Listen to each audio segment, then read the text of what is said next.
Hello, everyone, and welcome to Slash Film Daily for Wednesday, October 2nd, 2019. On today's episode, we're going to talk about what we've been up to at the water cooler. This is Slash Film Editor-in-Chief Peter Sciretta. And joining me on today's podcast is Slash Film Managing Editor Jacob Hall. Hello, hello. Weekend Editor Brad Oman. Hey, that's me.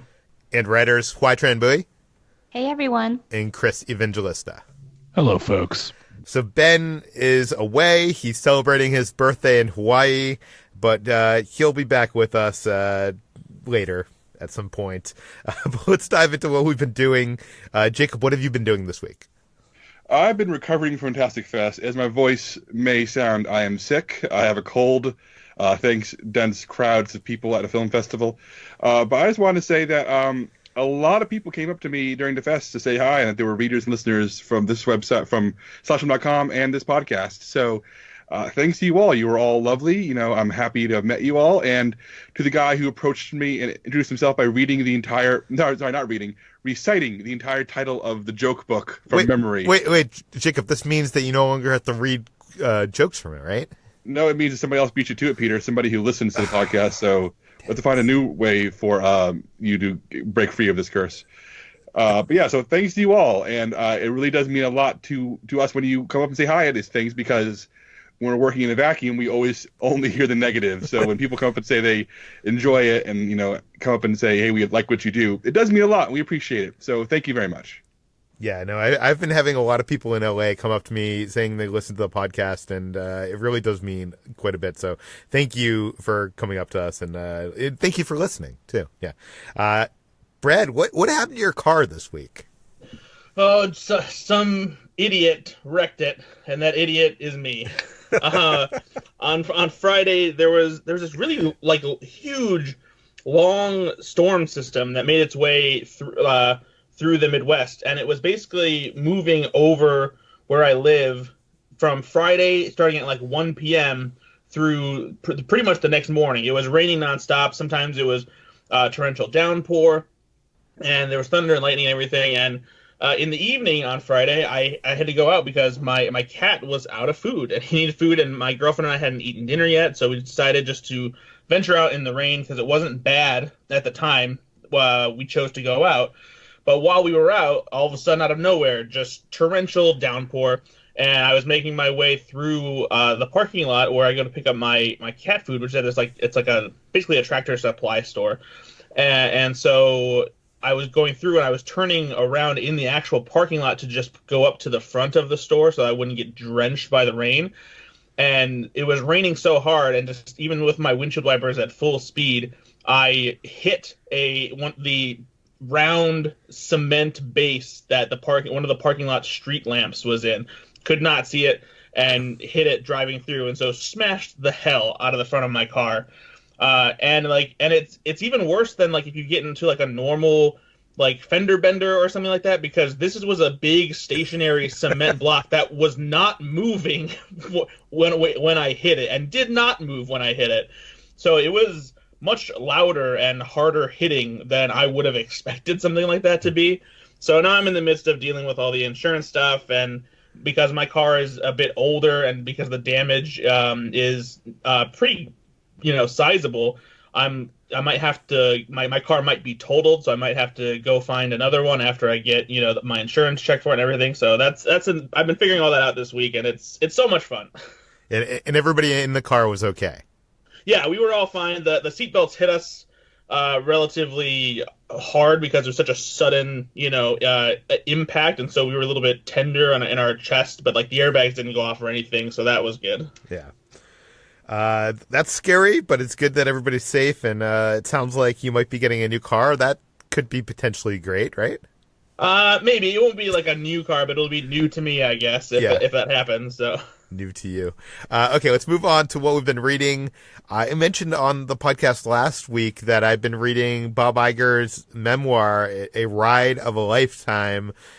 And, I kind of spoiled some of the stuff I was going to talk about on the podcast, in that episode. But this book is very interesting. Maybe not Iger himself. Well, Iger is just such a smart guy. You can tell why he has is such a great leader for this company of Disney, and he just has so many great stories over his years because he started at ABC as a weatherman and worked his way up to the head of Disney, and there's a chapter on Marvel, there's a chapter on Star Wars, there's a chapter on Pixar. There's a ton of great Steve Jobs stories. So if you're a fan of hearing how much of an asshole Steve Jobs could be, it's great to hear that kind of stuff. It's funny because there's even I know a lot of our sites, a lot of the movie news sites online have picked up on a bunch of the news coming out of these stories, but there's still little nuggets in there that nobody is covering.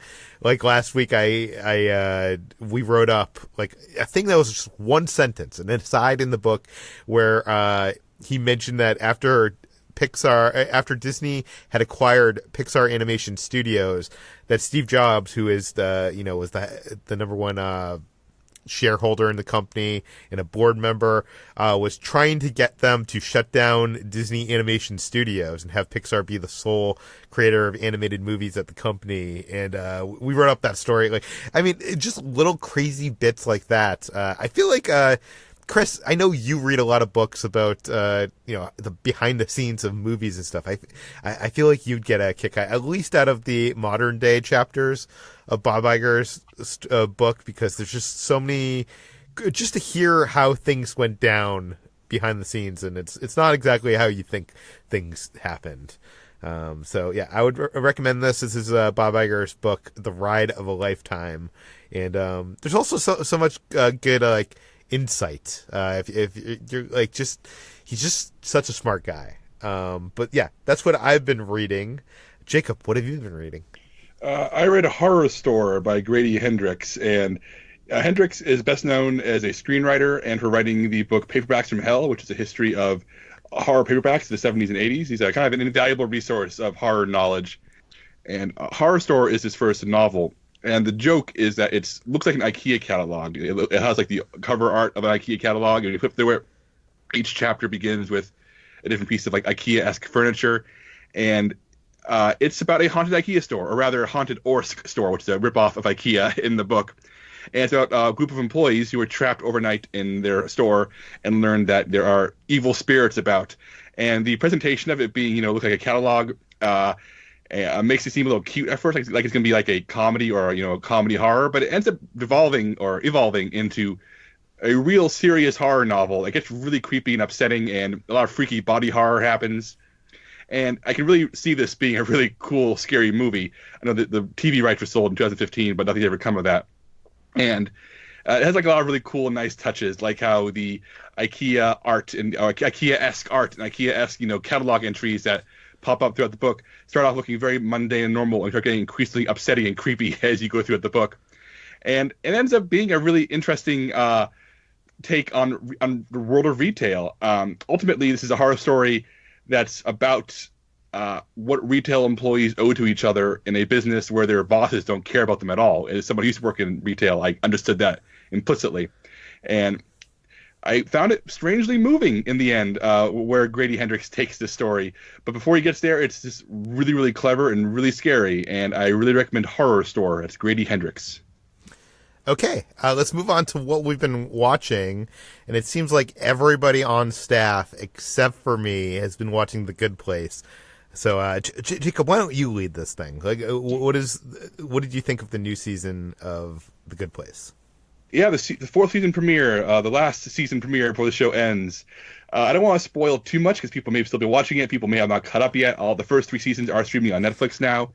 But this is a fantasy comedy series that has sort of defied expectations and has continuously reinvented itself over and over again. And in its last season, it's kind of narrowed its focus back down to a one-location show again after kind of sprawling all over the universe for the past season and a half. And as much as I enjoyed it spreading its wings and becoming a buffet of ideas for the past 13 episodes, seeing it kind of go home again with this new status quo was really satisfying. I'm happy to see everybody in the same place again. And at the same time, it's really not settling down. It's introducing new threats and ideas constantly. And for me, the greatest strength of The Good Place has always been how the world building and the fantasy and the stakes matter as much as the comedy, and the comedy is always so sharp and funny. HT, do you think this is this return to like a smaller focus is a good way to end the show? Is the comedy holding up to the storytelling? What do you think so far? Oh, for sure. The comedy is, as always, just incredibly sharp and funny.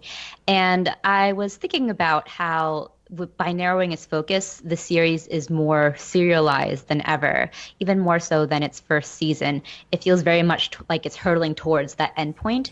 And in like the structure, it feels even less like a comedy, just feels kind of like a drama in a way, because it's just like that first chapter in the like end days of the show. And so when someone asked me whether like I thought it was a good episode, I said, of course it's good, but I couldn't say exactly why. It just feels like mounting the excitement for where the story will go. And I'm excited to see where it goes. And I'm excited to again see all the characters back again, and just like the dynamics between all of the cast. It's so great and easy. And of course, to see Derek once again play, who is just a fantastic little supporting character who was a lot of fun in this episode. And Chris, is this show bringing light into your life still? I know it's one of the few things keeping you happy these days. Yes, this is actually the first season I've watched live. I've always streamed the other seasons after they've ended, and I don't know how I feel about that, because it's kind of like part of the fun of the other seasons for me was being able to binge them through and get that endorphin rush, and this time I have to wait. It's like being doled out to me slowly, so I'm kind of like debating whether or not I should like wait now until it's done and then binge it, but I feel like it's the last season and I just should keep up with it. And Brad, how do you feel about the season so far? I mean, you're a comedy guy. I mean, has the show ever lost a step with the comedy when it's trying to build toward really high stakes endgame, or has it always managed to walk that wire for you? No, it walks the wire perfectly, and I think that's one of the most amazing things about this show is, Mike Schur's previous work in shows like The Office and Parks and Recreation. Obviously, there were great characters, and you got invested in their stories. But it felt like it was also leaned much more heavily on comedy and jokes and that kind of thing. And this show does this amazing thing where it weaves a very interesting, complex, and well thought out narrative, but still has these amazing comedic beats in it. I laughed so hard, just for example, when the people in the bad place start singing their theme song. It was such a brilliant bit to put in there. And one of the things that I also really love is it's such a funny thing to me that all the demons and the people who work in sort of the afterlife business, if you will, they all still make references to things in pop culture. And I love this idea that even though like they're kind of overseeing humanity and controlling what happens to them afterwards, they also still get caught up in the entertainment that humanity creates. So, like there's a reference that Maya Rudolph makes to that she just started watching Deadwood, and like those kinds of things are just so funny to me, and like they help just build this really funny but also well structured world. I think the moral of the story of this conversation is that Peter should watch The Good Place. Yeah, everybody's telling me I need to watch The Good Place. I feel like, though, I already know the big twists that happen in the show. I know I'm the person who's not, like, adverse to spoilers. So, there's a bunch of twists, though. Like, the first season has one big one, but there's more. Yeah, I know the second season twist, too. You'll be fine, Peter. It's funny enough. It's charming enough. You'll be on board, I promise. See, my girlfriend, Kitra, tries to convince me to watch the show. She watches the show. She tries to convince me to watch the show by being like, let me tell you the big twist at the end of like, that's her like trying to tempt me to watch it. And that makes me not want to watch it. But now that I know it, okay, I'm going to have to schedule a time to watch The Good Place. I mean, it's short, right? Is it half an hour? Yeah, it's half-hour episodes, and they're 13-episode seasons, so you should be able to cut up in a weekend.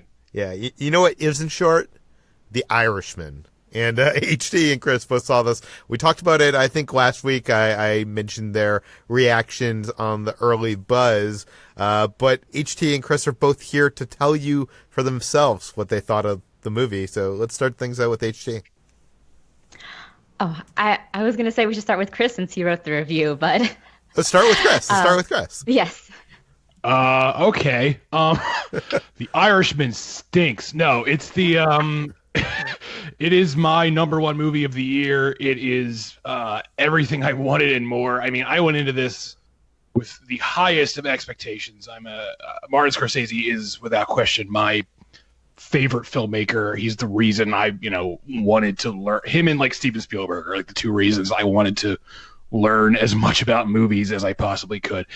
And this movie was a big deal because it was reuniting him with not just Robert De Niro, but also Joe Pesci, who has been retired for a long time.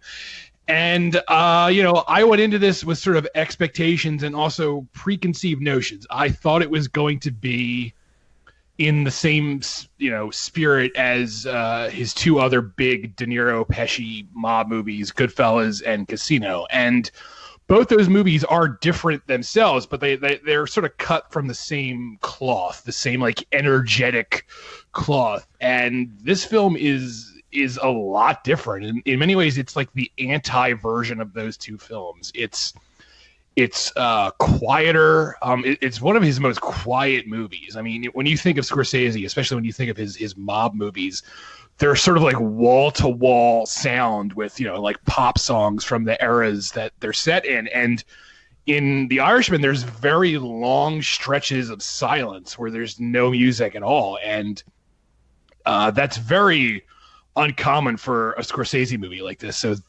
that's like one of the first things that sort of strikes you, unless you realize that this isn't, the same old. And it's a lot sadder and a lot more melancholy than I was expecting. I mean, it's very funny. There's a lot of humor in this movie, and everyone does a great job with the roles they're given.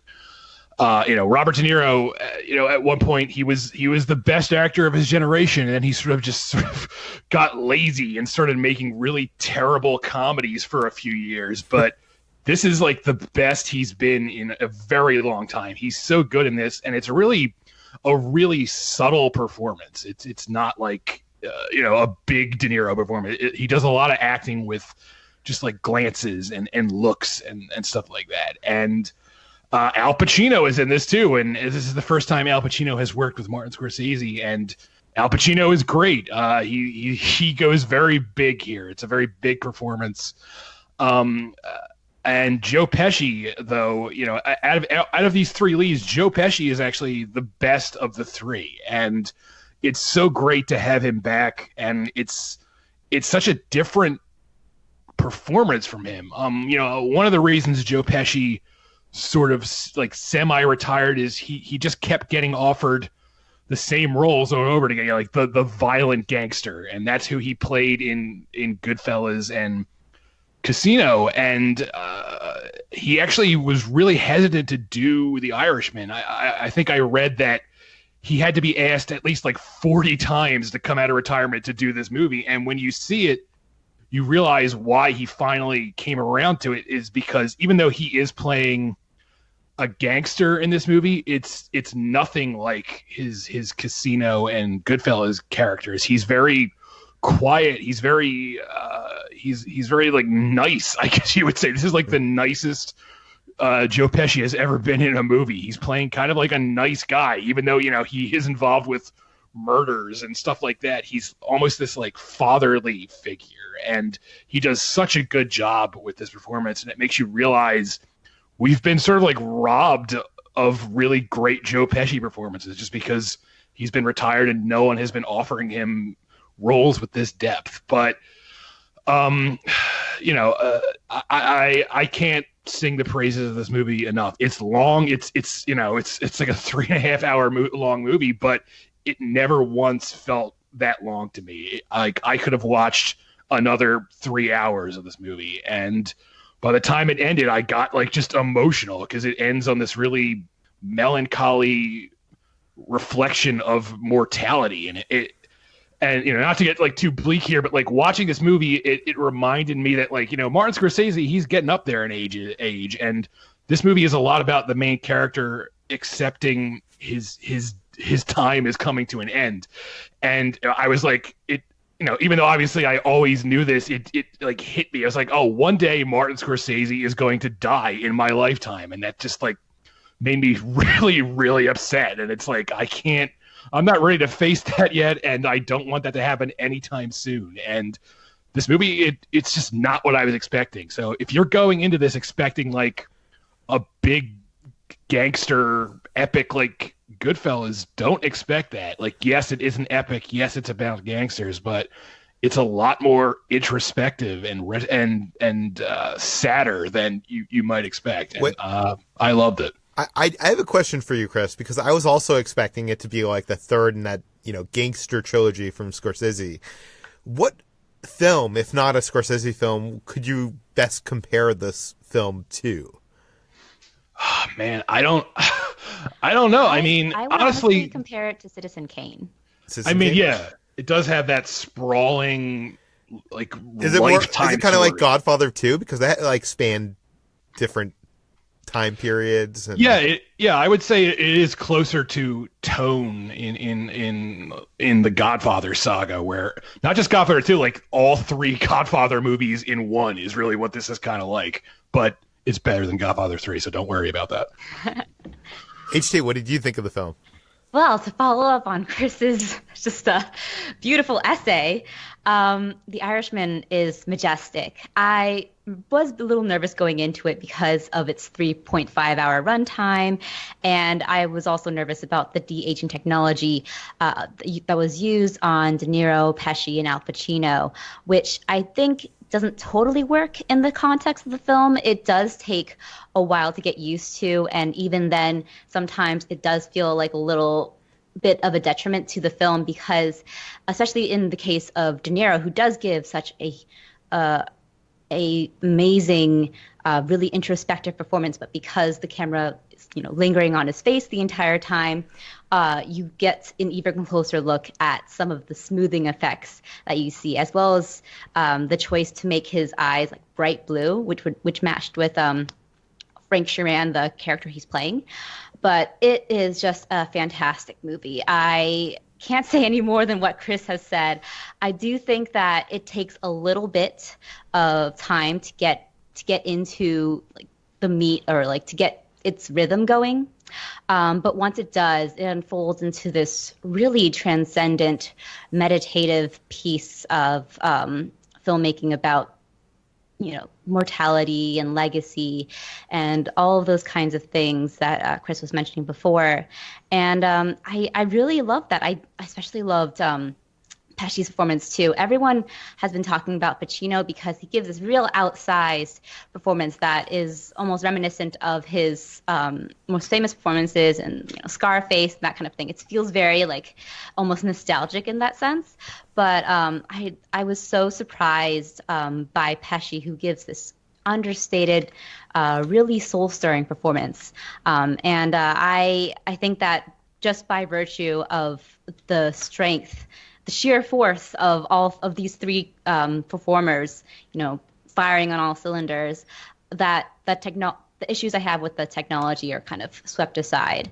And it's a really fantastic film, and definitely the 3.5 hours fly by, especially because it's just so enjoyable and fun and funny to watch. Well, I am so jealous that you guys have seen this movie and I haven't.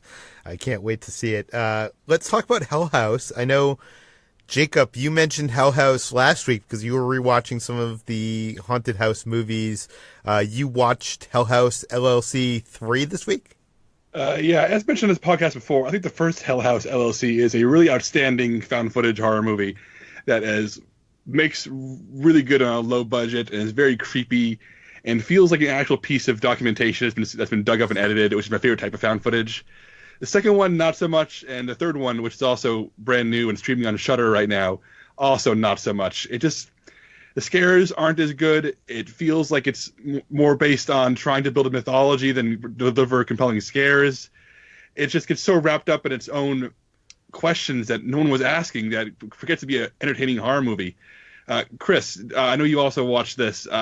I long for the days of the Hell House franchise, if that's what it is, being a really simple, straightforward ghost story. I don't need like the big fantastical prophecies of part 3. Am I alone here? No, you're 100% correct. I really like Hell House LLC 1. I even mostly liked part 2, but this is I don't know what happened. For one thing, this feels like a clip show because they keep doing this thing where they keep cutting back to scenes from the previous 2 movies to like remind you of stuff like, oh, this is that room where this happened. And it happens through the entire movie, and it gets really distracting.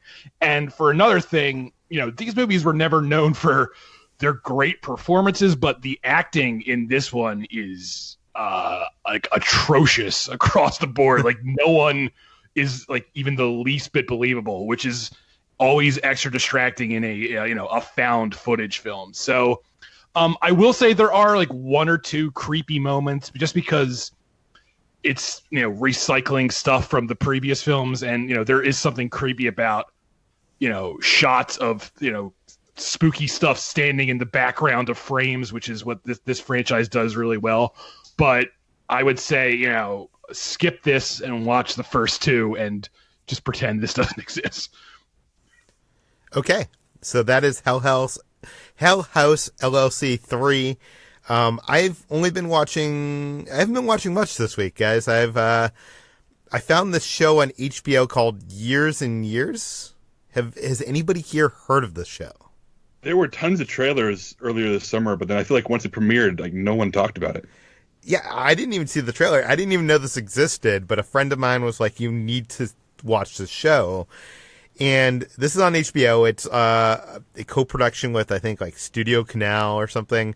It's from Russell T. Davies, who HT might know because he revived Doctor Who and was the creator of Torchwood. This is a drama series that... Okay, I'm trying to think of a good way to describe this because this is very like unlike anything on American TV. But it takes place in the UK. It takes place in Manchester. I would say it's like Black Mirror meets This Is Us, which I know sounds like a weird mashup of things. And it's a drama that follows a family who is living in Manchester. It's this family called the Lions, and it starts in 2019, and it's in our world because Trump is president in America, and it in the first episode, within like the first half of the first episode, it jumps 5 years into the, not just jumps, it like shows a montage showing, we meet all this entire family. It's not just like a small family, it's like extended family. And it shows a montage of what happens within these 5 years after 2019, and all the political, economic, technological changes, and it's kind of dark. It is dark. It's not kind of dark. It's dark. It shows how someone like Trump being in power can hugely change the entire world. It in each episode also jumps 1 year into the future. So for the 6 episode series, I think you get to see like something like 15 years or something like that. Actually, no, that sounds like too many. I don't know. It goes over the course of a bunch of years. I'm only 5 episodes into it. It's a 6 episode series, and I'm really, really enjoying this. It's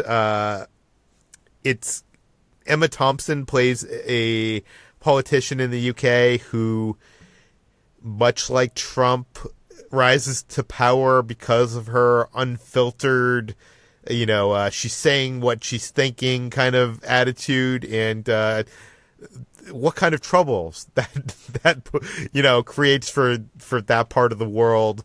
But this is sprawling. This does go across countries, across continents.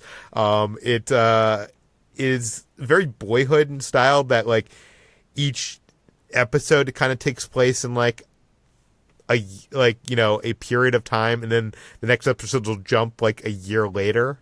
So you're seeing things play out. You're seeing relationships. You're seeing marriages, divorces.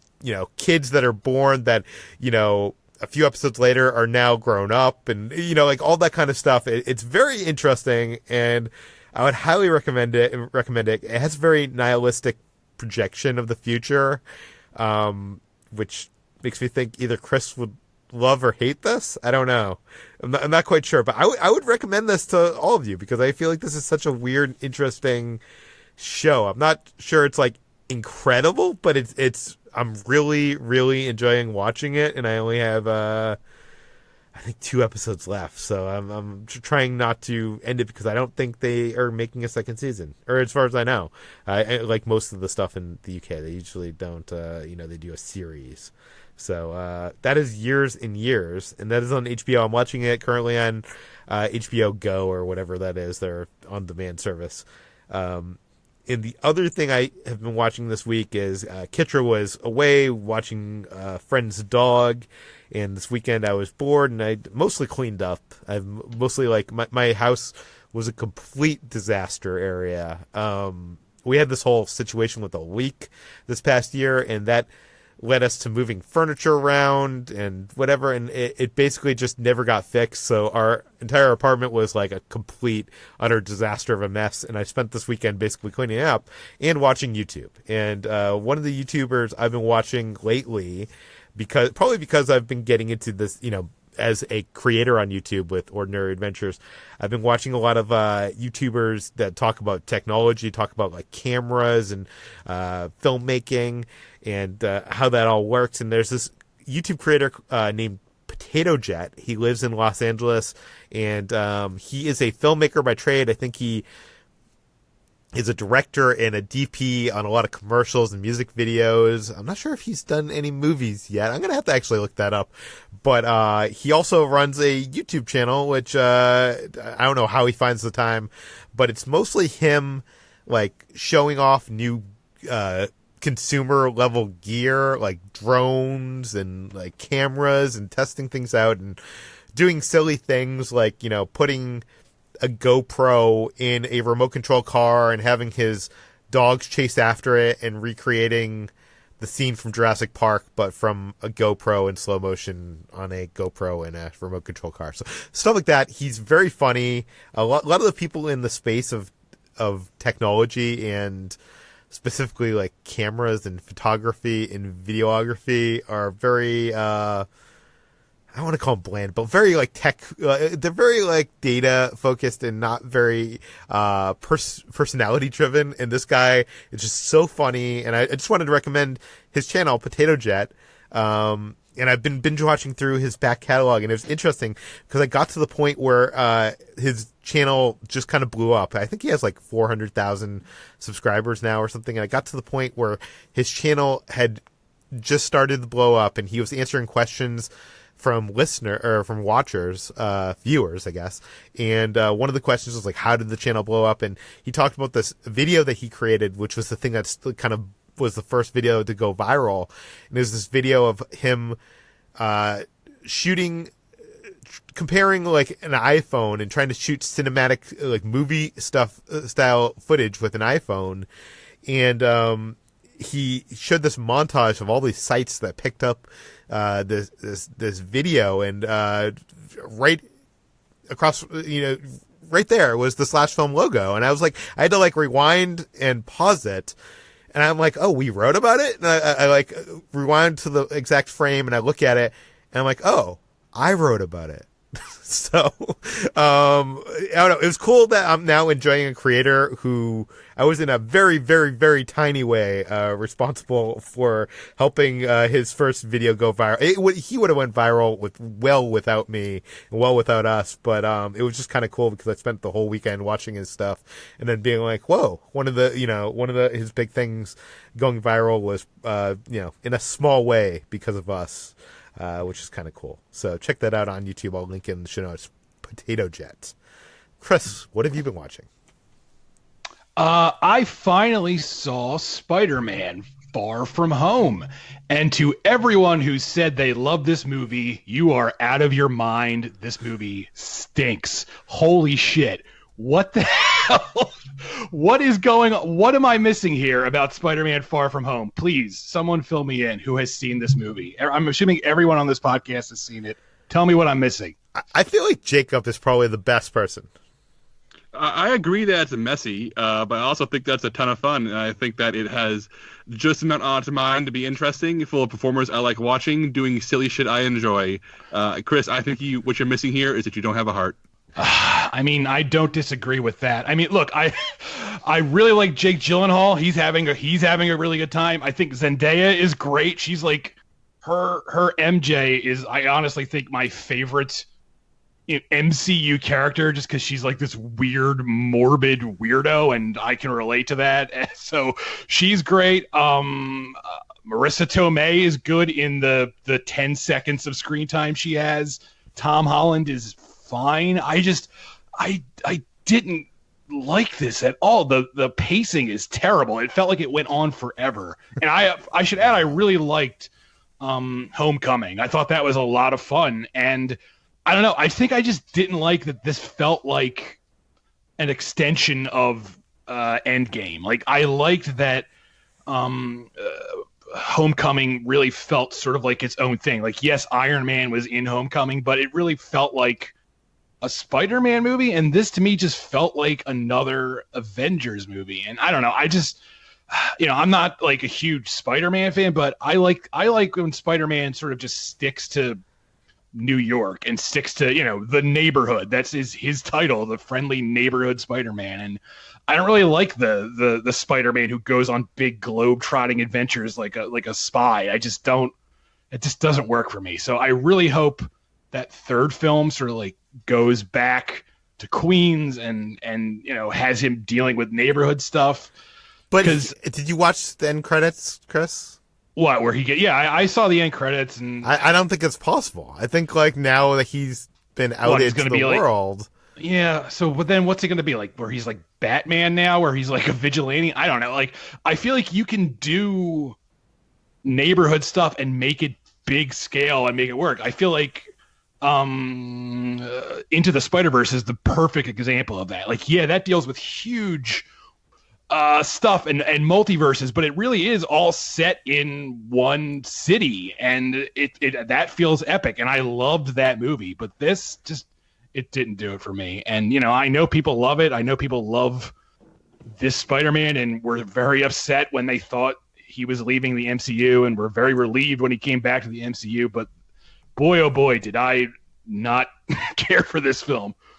Chris, would you have liked it more if there was a shot of Peter Parker and MJ walking up the beach with a terrible cover of Africa by Pitbull, like your precious Aquaman? Actually. That would be amazing. That would be amazing, Aquaman? first of all. Aquaman is great. It's stupid. It's stupid. Team Aquaman. Aquaman is so much better than this movie. Oh my God. I could watch Aquaman every day of the week. I never want to see this again. The logo is fish. Yes, exactly. If the Far From Home logo had been made out of spiders, maybe I would have given it a pass. But no dice. I just know my friend John right now, who listens to the podcast, has already thrown his phone across the room. Is it John Watts, the director of Spider-Man Far From Home? No, unfortunately not. But you know what? I somewhat agree with you, Chris. I do not like that this film is globetrotting. The thing I liked about that first film, Homecoming, was kind of the small scaleness of it. And even when it got up to like big scale with like the ending of Homecoming, I kind of wish that it was like just at the high school dance. But I think at this point there's no way to go back. I think you've opened Pandora's box, and now.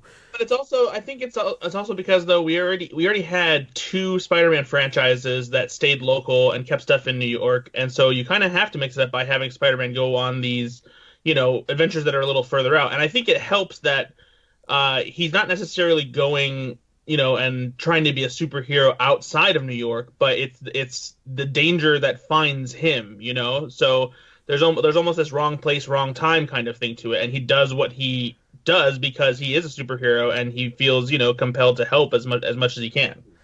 And I will say this: we did a spoiler discussion on Spider-Man: Far From Home, where, I mean, I know this film obviously has this undercurrent, this under theme of fake news and stuff like that. That's not like something that isn't obvious. It is obvious, but Jacob went in depth about how this plot, like the plot of this film, and even moments like him, like the whole scene where he's using his Peter sense or whatever they call it. I hate that too. Peter Tingle. Peter Tingle. Yeah. How that represents Trump and all what's going on right now with Twitter and whatever. And it was very insightful and made me like this film quite a bit. So if you are like Chris and you don't like this film, I would highly recommend go. I'll put the link in the show notes to our Spider-Man Far From Home spoiler discussion, because I think Jacob does a good job at making you think that this movie is a lot more deeper than it might, that maybe even the filmmakers had intended. But that's like, what Jacob does. So, and speaking of Jacob, what have you been watching this week? I've been watching watching one of the best cinematic gifts of 2019, which was the season finale of BattleBots. Guys, I know I'm never convinced any of you to watch a robot combat fighting league, but oh my god, BattleBots was so good this season. And my 3 favorite robots made it to the top 8, so it's heartbreaking to watch them get torn apart. I won't spoil anything except to say that this show warms my heart. For a show about robots breaking each other to pieces, it is just a heartwarming, like, enriching experience where you see a bunch of dorks from different backgrounds really enjoy technology and really have fun in the most niche of niche sports. So BattleBots is available, the purchase on Amazon, which is where I watched it, and it's just a blast. And it's boxing, except that everybody's nerds and there's no actual brain damage, and everyone leaves feeling happy. So it's BattleBots. It's great. Hope season 5 gets announced soon because I need it for next year. But things that may be of more interest, I rewatched Hatchet and Hatchet 2 while drunk over the weekend, and I remember these movies being of comparable quality. I remember them both being, intentionally cheesy throwback slashers made by director Adam Green, whose other films I also enjoy. But rewatching them, I realized that Hatchet 1 is better than I remember it being. It feels, its goal is to recreate, the schlocky 80s horror films, particularly like early Friday the 13th, like micro-budget, Lost in the Woods, guy with bladed weapons chopping you up with practical effects. And Hatchet 1 really works. It really feels like a relic. It really feels like you should be finding it on VHS in the 80s. Hatchet 2 really sucks. It sucks far worse than I remember it being, and it takes forever going. It's an 80-minute long movie, and it takes until minute 40 until they actually leave one location to get out into the plot of the movie.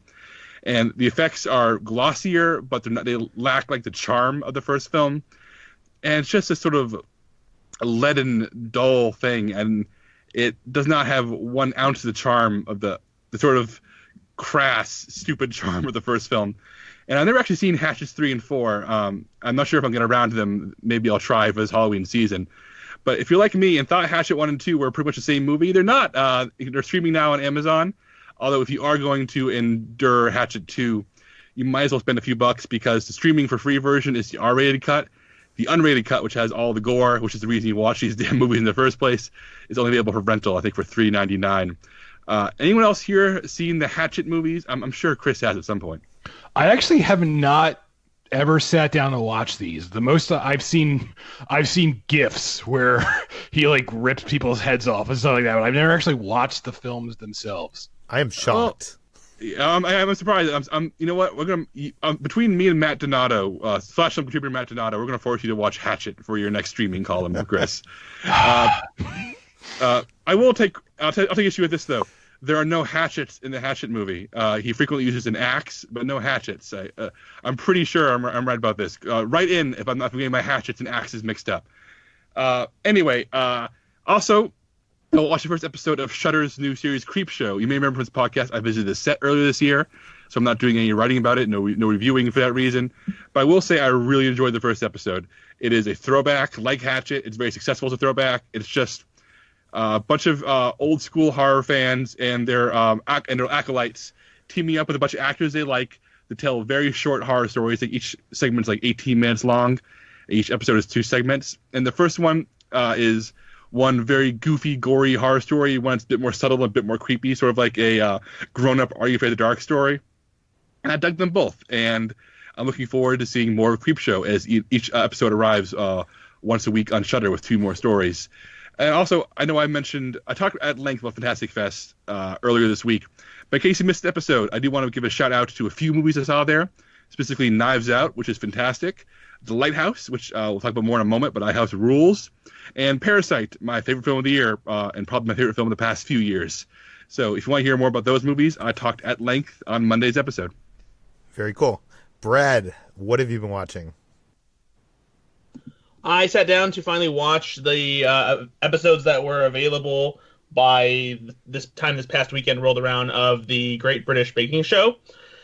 The show is so much fun to watch. This season in particular, I have a mix of slight disappointment, but also like happiness watching it still, because there are moments in the show that I hadn't seen previously, mostly because I haven't seen the previous seasons except for the one just before this. I love that this is a competition show, but everyone is so supportive of each other, and there's moments in this season so far where there are times that the contestants actually help each other to finish their presentations in time, which is such a cool thing. You know, most competition shows are meant to be, you know, cutthroat and, you know, really competitive, because that's what the whole point of it is. But this show is just such a breeze and wonderful because it has all these kind people just making amazing, incredible baking creations and helping each other do it. And they're also bummed when somebody has to leave the show.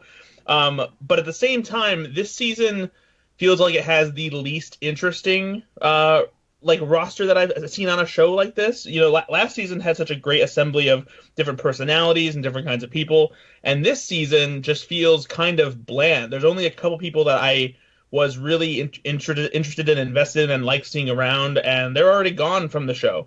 So while I'm still enjoying it, it does seem like this season isn't nearly as good as last season. Does anybody else who watched this agree? Yeah, I do think my favorite people have gone home already, which is a shame. However, I am rooting for British Spider-Man right now, the guy who looks exactly like how I imagine Spider-Man to look in real life if Spider-Man was real. You know who I'm talking about, that guy. I do, yeah, that's a good point. Okay, Brad, what else have you been watching? So there's a show on Comedy Central that started up a few weeks ago called Good Talk with Anthony Jeselnik. If you haven't seen Anthony Jeselnik, he's a comedian who is best known for kind of being this. He's a roast comedian, kind of first and foremost, but he's very intentionally edgy, and he's his character, if you will, on stage is that he's kind of a jerk and pushes the envelope and says things that are, you know, would be considered rude or just towing the line as far as appropriateness. But he's very good, and in real life he's a nice guy and everything. But he's got this persona that he's built, you know, for comedy that really works for him. And so he does this show that it's best described as like an inside the actor studio, but for comedians. But it's this mix of him asking genuine questions about comedy and their life to doing little bits here and there, certain segments that have recurred so far. And so I kind of have a love-hate relationship with it, because there's parts of it that I really love, because that when he is genuine and discussing things about comedy with his guests, that's when it's best. But it's when he has to go back to leaning into his Anthony Jeselnik stage persona that I find it to be a little bit forced and contrived. And he's had great guests so far too. He's had Kumail Nanjiani and Kristen Schaal and Nick Kroll. And even though I don't like him much anymore, David Spade was on recently, and that was an interesting episode just to get him, you know, talking about stuff in an authentic, genuine way, and not doing his, you know, typical smarmy kind of comedic shtick that he does on every appearance he ever makes. So it's an interesting show. If you like comedy, it's worth checking out. It's on Comedy Central. It airs on Friday nights. I'm sure it's available elsewhere on demand as well. But yeah, there's that. And you watched a horror movie? I did. It's Halloween season, and I've decided to kind of make a more concerted effort to watch more horror movies than I usually do. My girlfriend had not yet seen Cabin in the Woods. She's not really a horror fan. She's one of those people who has a tendency to have nightmares sometimes, and just doesn't. Not that she hates being scared, but she can get really scared by a horror movie. But I told her that this was not, you know, your average horror movie. It's a very interesting concept that kind of plays, with the idea of what, horror in general. And so we watched it, and she did enjoy it. She definitely got scared during some parts still, but and I hadn't rewatched this movie in a long time. But man, I love this movie so much. I love how it plays with the tropes of horror and basically creates this world where every horror movie you've ever seen essentially could be considered, a sacrifice to the gods who are controlling the world and threaten to destroy unless these people meet their demands of sacrificing people in a very complex way. And I love all the little touches that go into it and explaining why people in horror movie scenarios make stupid decisions. And I love that shot of all of the monsters and horror creations in the containment units, and this movie is just so great. I love it so much. Very cool. And where did you watch Cabin in the Woods? I own it, so I don't know if it's available to stream anywhere. Well, Chris has a whole list of movies that your girlfriend can watch, I'm sure. That is true. I'm trying to like ease her into it with stuff that I feel like isn't going to scare her too much right off the bat. So yeah, I do think I want to point out that Chris is doing a daily article this month, or he's doing 31 days of streaming horror, where once a day, every day, he will be writing a few words about a movie that's streaming right now to get you ready for Halloween. Chris, do you want to say anything about it? Yes, it's true. Every single day. So that's 31 pieces out there. So please read them. Don't make my sacrifice worth something, because I'm doing this for you, dear readers. I'm just pointing out horror that is streaming right now, and I'm trying not to be obvious about it. Like, I'm not gonna be like, Halloween. Like, everyone has seen Halloween. I'm trying to point out things that you might not be aware of that are streaming right now that you should check out for Halloween season, the best time of the year. Chris, when is your Hocus Pocus article coming up? I don't even know if that's streaming. I'll have to check. I don't know. It will be streaming when Disney Plus launches. Oh, that's true. But that's not till November, so it's too late. Yeah. So I guess you can't include it. You have to wait till next year. Yeah. Okay, HT, what have you been watching? Been watching a lot of movies, but mostly I've been spending time in space. I watched Ad Astra, which is James Gray's new space odyssey starring Brad Pitt as an astronaut who is sent on a top secret mission to retrieve his long missing father. And I really enjoyed this movie. It's not one of my favorite movies of the year, but I remember being forewarned that it was very slow burning and contemplative, and I didn't for a second get bored during this. I enjoyed that sort of more contemplative space cerebral movie, and I think Brad Pitt gives a real strong internal performance here. This film is kind of like Apocalypse Now meets Blade Runner, and it has that sort of Odyssey type of structure, but in a sense, because it's more of like a very simplistic story, it allows you to hone in on this father-son dynamic with Brad Pitt and Tommy Lee Jones. And I had watched James Gray's last film, Lost City of Z, and not really connected with it. I admired it for what it was doing in trying to explore how men's ambitions can end up swallowing them whole.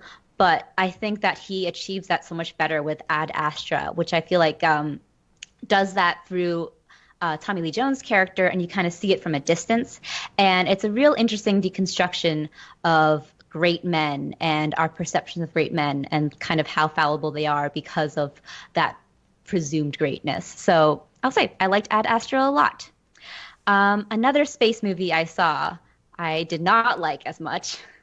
This is Lucy in the Sky. It's Noah Hawley's feature directorial debut. It stars Natalie Portman, and it's a very, very loose adaptation of the astronaut diaper story. You may remember from the tabloids a couple of years ago when a woman who was a NASA astronaut drove cross-country in a diaper to attack this woman or or attack the man who she had been having an affair with.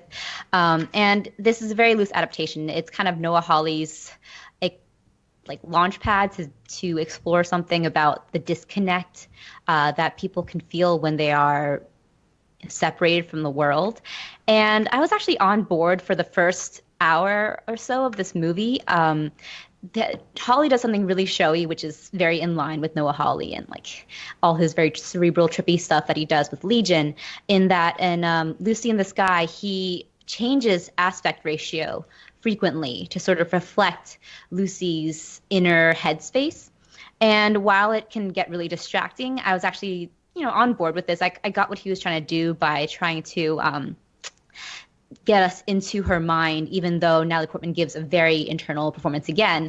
But at the end, I think that this film has to do lip service to the story that it's inspired by, and thus kind of loses its momentum or loses where it was trying to go. In the end, it feels sort of like it was showy with nothing to show for it. I didn't really know what it was trying to say or who Lucy really was, even at the end, even though we spent an entire movie with her, which is really unfortunate because I think Natalie Portman is great in this, even if she's wearing like Finn Wolfhard's wig from Stranger Things. I don't agree with this, but I think a lot of people would say that of a lot of Noah Hawley's work. That it's more showy and doesn't have much to say. But yes, I mean that's kind of also the reason I stopped watching Legion. Yeah, which I enjoyed, but also I can't say I took anything away from it. Yeah, same. So, what else have you been seeing? A movie I saw just yesterday and enjoyed a lot, and in fact, it might be one of my favorite movies of the year, is The Lighthouse. This is Robert Eggers' new follow-up to The Witch, which I loved. The Witch kind of is the movie that almost turned me around to horror movies because it made me realize what I'd been missing out on. And The Lighthouse follows a lot of the same themes of The Witch. It's about that growing paranoia and how it can consume and destroy and all that stuff. And it's this real unsettling, almost like perversely funny showcase for Robert Pattinson and Willem Dafoe, who are both just perfect in this movie. And it, boils over and becomes this big bloodbath. I really like how it's a psychological horror at the film, and then it kind of explodes into this all-out horror. And it again also plays with aspect ratio. It's shot in black and white, and it has a sort of letterboxed aspect ratio to kind of key you into the claustrophobia of it all. But I love this movie. It's so unnerving, and everything that Willem Dafoe and Robert Pattinson do are just so over the top and so insane and so grossly funny. Oscar buzz for both of them, I would say, and I really hope both of them get nods. They are amazing. Willem Dafoe, every word he said. I can't nail down one quote from him, but everything he said that came out of his mouth was just impeccable. And then Robert Pattinson, I hope on his Oscar reel at some point in the future has the line, "I'm sick of your goddamn farts," which he delivers with such passion. And it's a great movie, and I really enjoyed it. HT, I think you'll appreciate this. At the Q&A following the screening at Fantastic Fest, when asked what the movie was about, Robert Eggers says that The Lighthouse is about what happens, the dangers of putting two men alone in a building shaped like a phallus. Yes, it's a very sexual movie, and I love that. And yes, there's a lot of, I guess, warning for all of you. There's a lot of violent masturbation in this movie, so just a forewarning for any of you. Wait. It's very much about that. I don't even want to ask, but what is violent what? Actually, I'm not asking. I don't know. Peter, if you have to ask, you'll never know. I guess I'm gonna have to see the movie. Yes, see it. Okay. Definitely don't Google it. Don't Google. Yes. Yeah. HT, what else have you been watching? I watched the first time Inside Llewyn Davis, which is one of my friend's favorite Coen Brothers movie. And I actually remember during Comic-Con when Jacob Hall went on a alcohol-inspired ramble about his hot takes. He also said this is the best Coen Brothers movie. And I really liked it. I like how it's so muted and just kind of slow and really captures that sense of depression that creatives go through, and in a very cyclical way too. And also, it is funny in like the Coen brothers sense too, but it also feels like something that's a little bit more thoughtful than, well, I wouldn't say it's more thoughtful than any of their other ones. They're always great, but I was surprised by how much I really enjoyed this, and performances were also exceptional. Oscar Isaac, who played a real unlikable character that you cannot stop watching the entire time just because he reminds you so much of people in your real life. And I really enjoyed just watching it in general, and I actually want to go back and see it because it sat with me for quite a bit. But yeah, Jacob, I kind of called you out, but do you want to talk about how this is the best Coen Brothers movie according to you? It is the only movie I've ever seen about being an incredibly talented person who has everything it needs to break big, but missing your window and realizing you've missed it and watching it get smaller and smaller as it gets in the distance. And I think anybody who's ever had a dream of any kind can relate to that and realize, what if I missed my window for jumping up to whatever I needed to? And the movie is funny and sad and beautifully shot, but it's the only film I've ever seen that nails that feeling of having missed it perfectly, and I can never get over that. Beautifully said. Yeah, HT, what other movies have you been watching at the New York Film Festival? Yes, I have been watching a lot of movies, but two I'm going to shout out is First Cow, which is a new A24 film directed by Kelly Reichardt and starring John Magaro, Orion Lee, Toby Jones, and it's I think to say that this is a buddy comedy set in the frontier would be kind of a disservice to this movie. It's a real funny, but real sweet and tender buddy movie. I wish there was a better way of describing a movie about like this real deep and connected relationship between two men. And but I guess there isn't. But I really enjoyed it. It's about this man who is hired on as a cook for a trapping company and runs into a Chinese prospector, and they become fast friends and start stealing milk from this cow that has just been imported to a wealthy man living in this sort of shanty town. And they steal the milk and start their own baking business. And it has kind of that irreverent flair to it, but it's just so soft and sweet and slow and tender that I really enjoyed this. And I highly recommend this to people. I had a lot of sort of, reminded me a lot actually of a movie I saw in 2017, I think, 2018, Leave No Trace, in that it feels like that captures that sort of lost life in a way that I really enjoyed, or that sort of life on the fringe, and has that sort of same serene quality to it. And yes, First Cow. How's the cow in the movie? The cow is great. The cow is perfect. Does the cow live? That's all I have to. Don't tell me.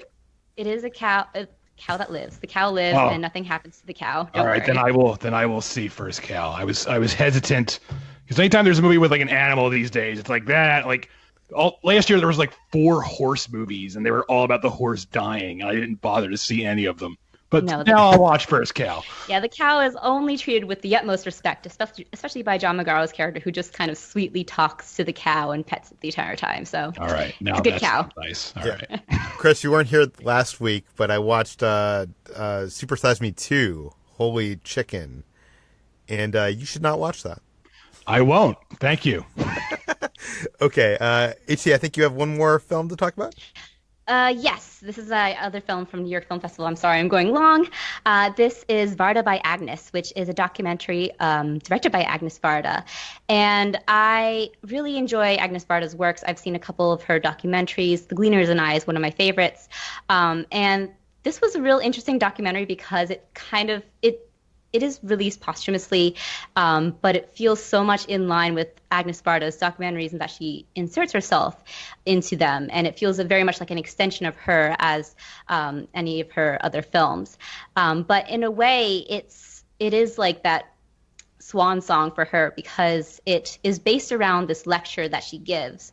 And the Varda by Agnes feels simultaneously like sitting in a really small classroom with Agnes Varda, as she talks about her techniques and her films and her really rich history and filmography. And it also has a bit of a surreal bent. It feels as if she kind of takes you by the hand and walks you through this history herself, because there are reenactments, there are just little places where she suddenly turns to the camera while talking about one of her older films and gives little insights to it. It's just so wry and impish and really fun. I actually will say this is one of the movies at New York Film Festival that I enjoyed the most. I was laughing and just having such a blast watching this. So this is, even if you don't like documentaries or don't really know much about Agnes Varda, I highly recommend Varda by Agnes. Okay, and you revisited an old favorite? Yes, I'm about to talk about anime now, so sit back, guys. I've been rewatching or revisiting an old favorite anime that I used to watch called Inuyasha. And this is an anime that I actually hadn't thought about in a while until I went to Comic-Con in San Diego, and they were giving out these little Inuyasha fans. And that was kind of a nice nostalgic blast for me. But recently, I was feeling a little bit sad and stressed and watching some old anime TV show openings, which are just kind of like a fun, upbeat way of perking myself up. And I ended up going down this rabbit hole and finding old clips from Inuyasha. And I was just rewatching them. And in doing so, I realized that there was a newer or more recent Inuyasha series that was done to wrap up the series after I had stopped watching. I never finished the series. I read the manga, but I never finished watching the anime. And so I was really interested to see where this series went. And this is called Inuyasha, The Final Act, and it's streaming on Hulu. It's a 32-episode series that started airing in 2010 and kind of wrapped up the story of Inuyasha. And I've been kind of watching that and really remembering why I loved this anime series so much. So a brief summary. Inuyasha is a series that follows this teenage girl in modern-day Tokyo who falls down this ancient well that is near this family shrine. And when she emerges, she finds that she's in feudal Japan and is being chased by demons who are after a magical jewel that is actually embedded in her body. And when this jewel is torn out of her, it starts a cycle of events that leads her to this half demon named Inuyasha, who's also after this jewel, which will basically bestow upon its holder limitless powers. And in the ensuing fights, the jewel gets shattered, and she ends up having to go on a journey with Inuyasha to recover the pieces of the jewel and put it back together before more evil forces can claim it for their own. This is a series that is it's very 90s. I remember reading it, and this is written by Rumiko Takahashi, and it has that sort of slapstick tone to it while being a big action, adventure, and melodrama. And it was, when it was airing, it was up there with like the most popular sort of action series. Like you hear about, Naruto and Bleach and stuff, but I wondered why Inuyasha kind of fell by the wayside. For me, I consider it a big classic series, but I think it's because it appeals a lot to women. I remember when I was growing up, I had watched it, and most of the people who I watched it with were other girls. And I actually talked to a friend of mine who watched anime and said that he felt betrayed by Inuyasha because he went in expecting an action adventure series and instead got like this soap opera. And it's fun because of that soap opera. It's real sweeping and grand and majestic, and it has such a great sort of romance at the center of it. But it has a comedy as well that may throw off people who never have seen anime. But it was just really nice revisiting this series that I grew up with and kind of going back into the characters who I really liked and were so well drawn and depicted. And I've been watching that series on Hulu and just having a grand time. And yeah, I will say that the designs of the demons and the folklore that the series draws on is so interesting and so much more imaginative than I remembered it being. So I'm really enjoying just like watching it from fresh eyes. And you can rewatch this, or you can watch this film along with this series along with HT on Hulu. So yes, go do that. That's Inuyasha. Yeah. What have we been eating, Jacob? During Fantastic Fest, I went off my diet, so I'm recovering from that still. But we managed to take Chris out to Gordeau's, which is sort of an Austin institution. Gordeau's began as a food truck serving these really lavish dessert donuts, and now they have brick-and-mortar locations where they actually have full-on entrees. To give you an idea of a Gordeau's meal, my favorite thing there is a savory garlic donut topped with a potato pancake, topped with bacon-wrapped meatloaf, topped with candied jalapenos. And this time there, I had donut topped with potato pancake, topped with pot roast, topped with gravy, topped with fried onions. Chris, what did you have here first time at Gordeau's? I forget what it was called, but it was basically a donut burger. It was a veggie burger because I'm a vegetarian, and it was very good and it was very filling. And I can't imagine having something like this frequently, but for like a one-time thing, it was very good and very unhealthy. Like, it's one of those things you bite into and you're like, oh, this is delicious, and also I lost a year of my life from just taking that one bite. But it was very good. And then we got some sort of, Jacob ordered some sort of, I don't even know what it was, but it was like what was that, Jake? It was like a thing with cheese in, I don't know. It was a massive pile of donut dough, deep fried, stuffed with mozzarella cheese, served with dipping sauces. That was really good on its own. So we had all that, and then this was like noon, and then I had to go sit through movies, and the whole day I was just like, boy, I am dying, but it was worth it. Do you feel, Chris, like when you see movies at the Alamo Drafthouse, I feel like, especially at like Fantastic Fest where you're there all day, like you're not hungry, but you can order food. Do you still do you feel the pull to like you have to order food at every screening? Yeah, I mean, I eventually had to like stop myself because there were times where I'd be in a screening and I had just eaten in the previous screening, but I was like, I could order more food, but I had to practice some sort of self-control because I realized if I didn't, I would suffer the consequences. Yeah. Okay, Brad, what kind of crazy things have you been eating this week? Oh, the craziest, Peter. No, nothing ridiculous, but I picked up this pack of apple cider cookies that are only available at 7-Eleven, and they were very good. It's kind of like the perfect fall cookie. I'm a big apple cider fan in general, and I expected these to basically just taste a lot like apple pie Oreos that there have been before, but there is something about the cream in these cookies that does have an apple cider taste to it, which I was impressed by, and they're pretty good. I'm hoping I can find some more before the season is up. And then also in the fall season spirit, Arby's has a new s'mores shake, and I'm always interested to try like a new s'mores flavored dessert thing. But more often than not, I end up walking away not quite satisfied with it because I love s'mores in general.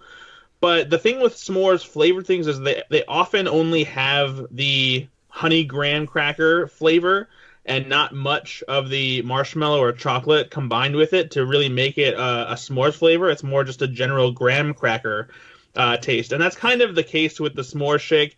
There is a little bit of offset because they do drizzle some chocolate, in it with the whipped cream and whatnot. But it's again, it's still overwhelmingly a graham cracker shake, which tastes pretty good. But it's just not a s'more shake to me.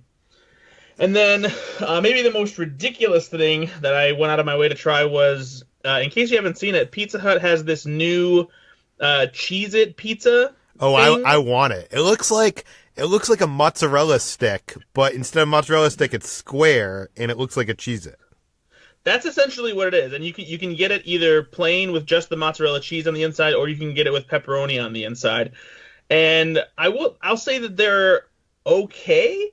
It's crazy how much these do look like just giant Cheez-Its, and the outer crust does have a Cheez-It flavor to it, but they're also very dry. They give you sauce for dipping, but even so, like just by themselves, the fact that whatever they use to make the Cheez-Its dough just kind of makes it a little bit more dry than I was anticipating, I guess. So I'm not mad that I tried them, but I don't think that I would get them again. Brad, you're crushing my dreams. All I want to do is eat giant mozzarella sticks that look like Cheez-Its. Go, and you shall prosper. Back in my diet, I can't, so I got to live vicariously through you. Speaking of which, there's a new Mountain Dew flavor, and I'm curious about this because you talked about it, I think, a couple weeks ago. That's like a mystery flavor. Yeah, it was a mystery flavor. We talked about it. It's Mountain Dew Voodoo, and they just recently revealed what the mystery flavor is, and I'm pissed because it's candy corn, and I fucking hate candy corn. First of all. And second of all, this did not taste a thing like candy corn.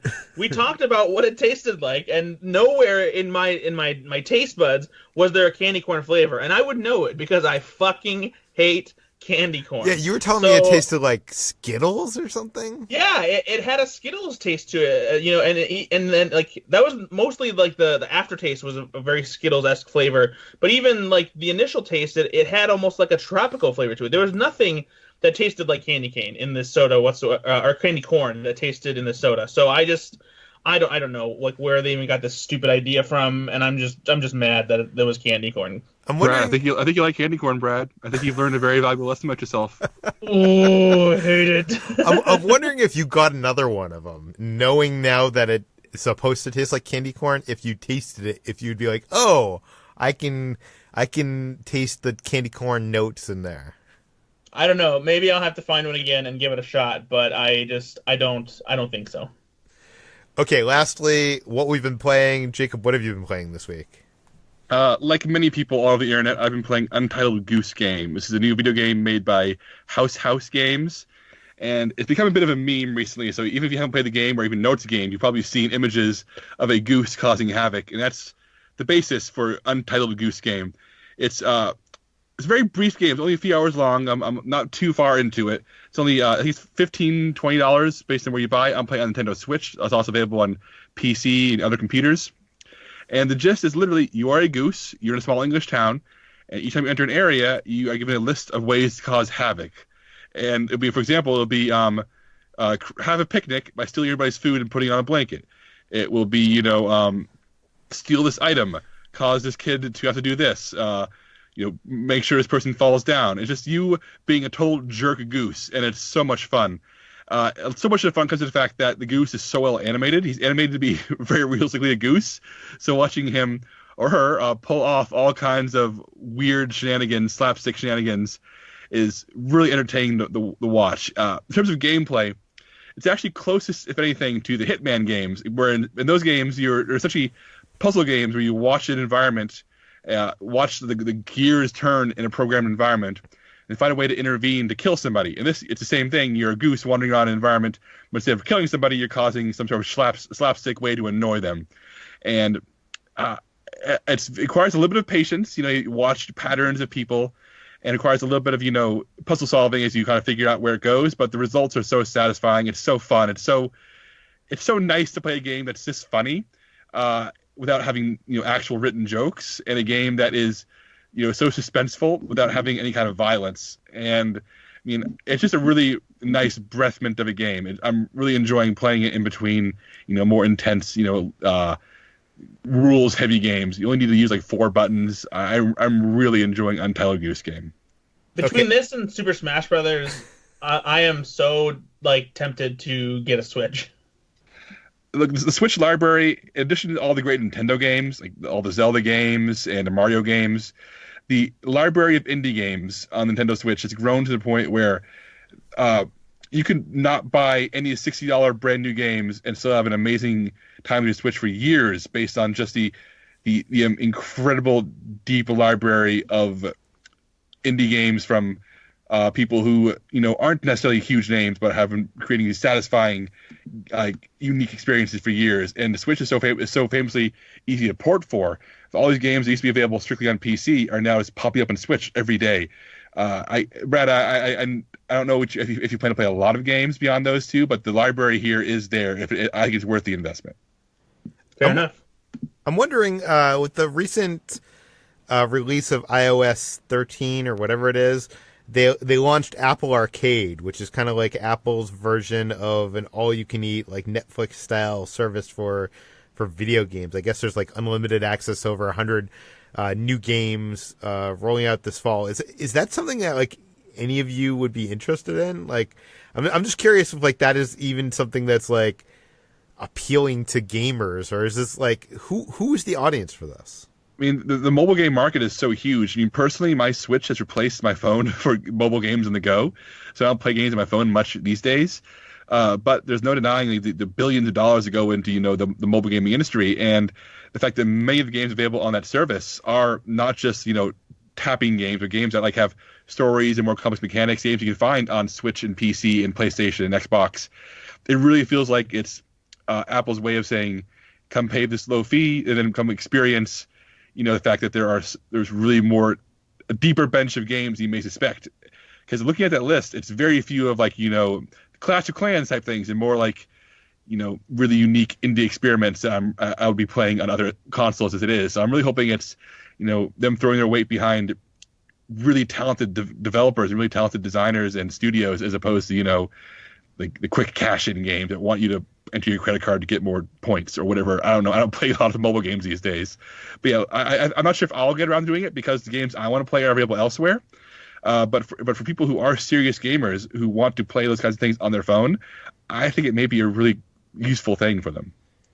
They supposedly have like won over some big developers to develop some, at least for a period of time, exclusive on Arcade. So that's interesting. Anyways, okay, that brings us to the end of today's Slash Film Daily. You can find more of all of our work at slashfilm.com. You can find this podcast published every weekday on iTunes, Google, Overcast, Spotify, all the popular podcast apps. Please feel free to send your feedback, questions, comments, concerns to us at peter@slashfilm.com. And please rate and read this podcast on iTunes. Tell your friends. Spread the word. We'll see you tomorrow. Hey, Peter. Jacob, Ben isn't here, and I know we normally like to fuck with him by having you read out of this book. I know all the rest of us love it. He's not here, so you don't have to do it today. Peter, you're trying to gaslight me. What? You're trying to gaslight me. You're trying to convince me that something is true that is not true. So I've opened the gargantuan book of insult, offense, and effrontery, sharp retorts, ripostes, caustic quips, and impolite put-downs by Louis A. Safian to page 342.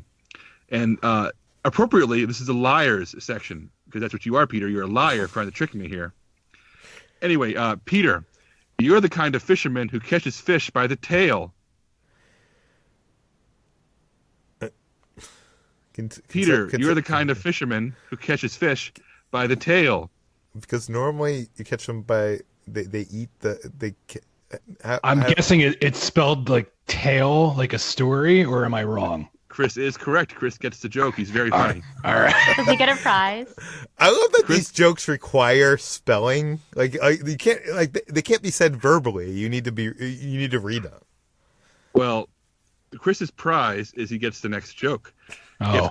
If Chris asks you to guess how much he made last year, you're safe in saying half. All right. Wait, is that a sexist joke about his wife taking half? I'm confused. If Chris asks you to guess how much you made last year, you're safe in saying half. I don't. HT. Yeah. She says she enjoys a cold shower in the morning. She lies about other things too. It is a lie. I don't enjoy cold showers in the morning. And Brad, he's never been known to burn the candor at both ends. Oh boy. Burn the candor? Oh, I get it. Kind of like a candle. Oh boy. Oh boy. He's never been known to burn the candor at both ends. Jacob, we all just love this book. I mean, it's Ben the one that keeps on trying to get you to stop doing it. Jacob, you should go back and listen to last week's water cooler episode, because I used a totally real and not at all made up book to fill in the slot of the insults at the end of that episode. Well, since Ben isn't here, I will have to send one to him through the airwaves. So Ben swears at himself. I'm sorry, Ben swears at himself after everything he says because he hates liars. Wow. Ah. Somewhere Ben just cringed and he doesn't know why. I imagine him on the top of like one of those like huge like mountains and like one of the islands of Hawaii, like raising his fist in the air as it like just like Jacob's voice is echoed all the way to Hawaii, and he's just like angry.